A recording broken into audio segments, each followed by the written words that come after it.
Are you ready? Yes.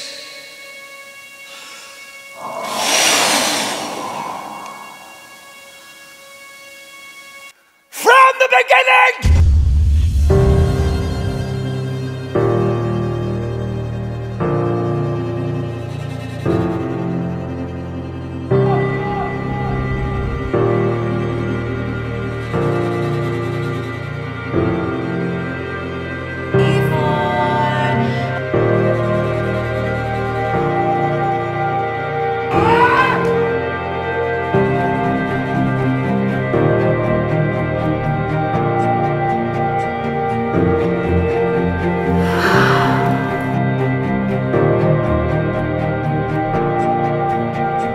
Let's go!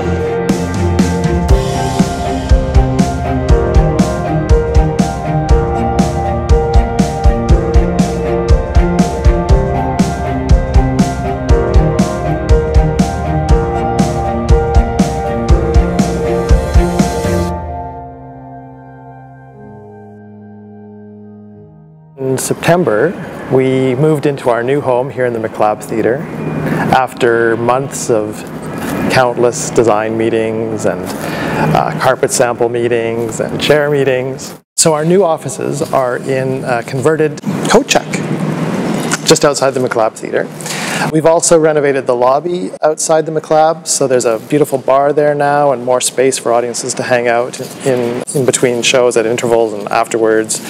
And we renovated the theatre as well, so it's got beautiful new carpeting and great new seats and slightly larger house size as well. It was great to finally move in after a year of not really having a home, and a wonderful way to start our season.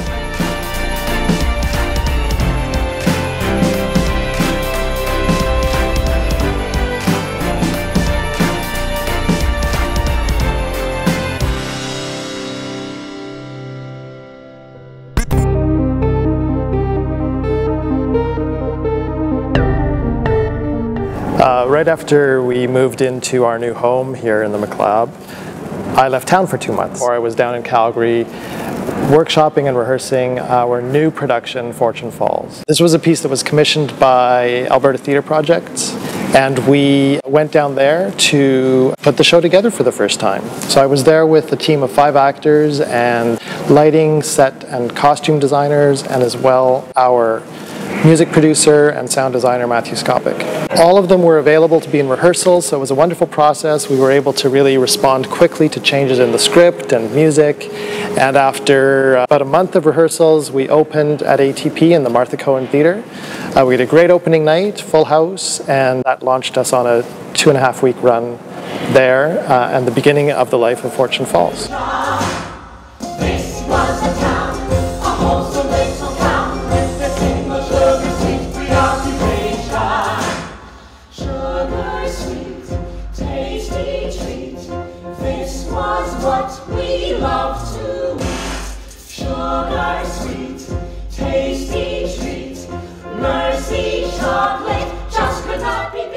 In January, we returned to Fortune Falls here in Edmonton.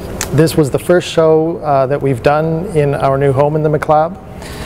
We brought together the cast and team from the first kick at the can we had in Calgary and put the show back together in a period of 2 weeks. Now, I had done a lot of changes in the time in between the run in Calgary and Edmonton, a lot of development of the script and music.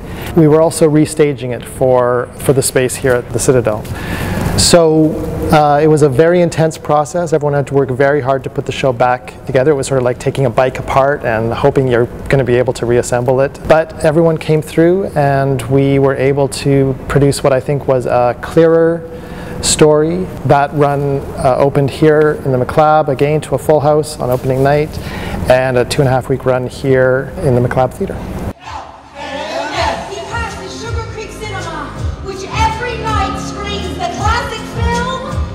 A life so sweet. Oh, pink blackness.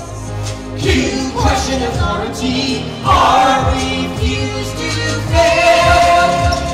Today is the first day of the rest of your life. Today is the first day of the rest of your life. He rounds the corner, and there, in the middle of the road, We had great news in November when we found out that Eva Cairns, our managing producer at Catalyst, won the Rosé Award. This is an award for excellence in arts management. It's a very prestigious prize worth about $100,000 in cash and in-kind support that the company receives. And so we are still involved in a process of benefiting from the kinds of opportunities that this prize creates for the company and for Eva. So it was tremendous news and a very well-earned, well-deserved award.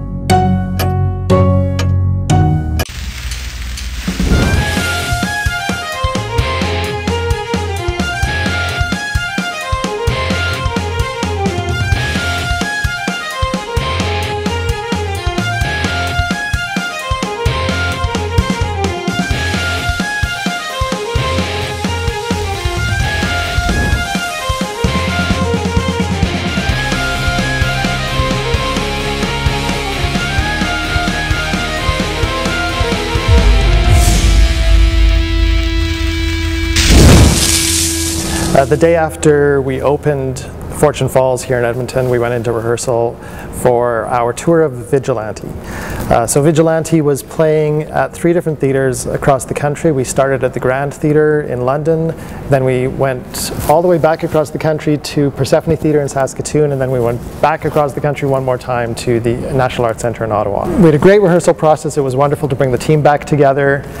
We spent 2 weeks here in Edmonton and then we transferred to London. The Grand is like a Broadway style theatre. It's about a 900-seat house. It was packed to the rafters on opening night. It was a very exciting night. People were very excited about the show and we sold out for the rest of the run there.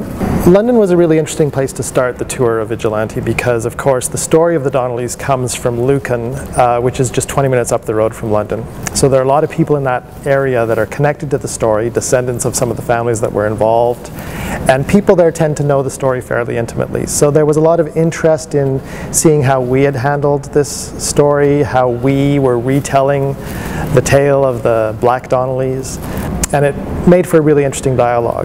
Mostly people were just really excited about the work itself, but some people were really interested in why we'd chosen to tell the story that particular way and the ways in which we departed from the historical facts. We had a couple of weeks off before we moved to Persephone, another sold-out run at Persephone, which was extended by a few days at the end, and we've just finished our run at the National Arts Centre, which was also a very exciting run and great to be part of the story of our national theatre.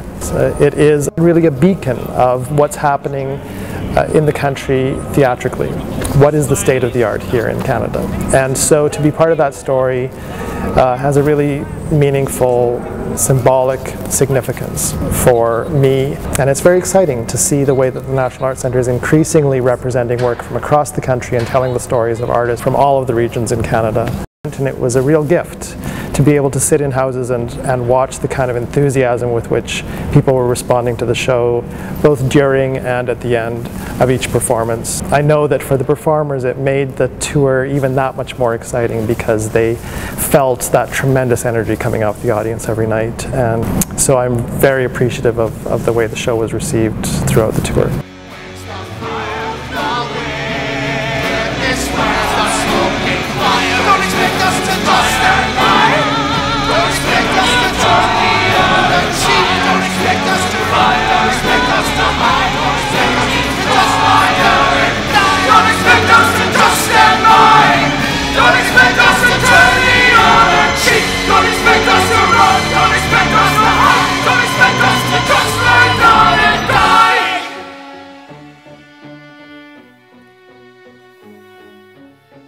Don't expect us to just stand by. Don't expect us to turn the other cheek. Don't expect us to run. Don't expect us to hide. Don't expect us to just lie down and die. Don't expect us to just lie down and die.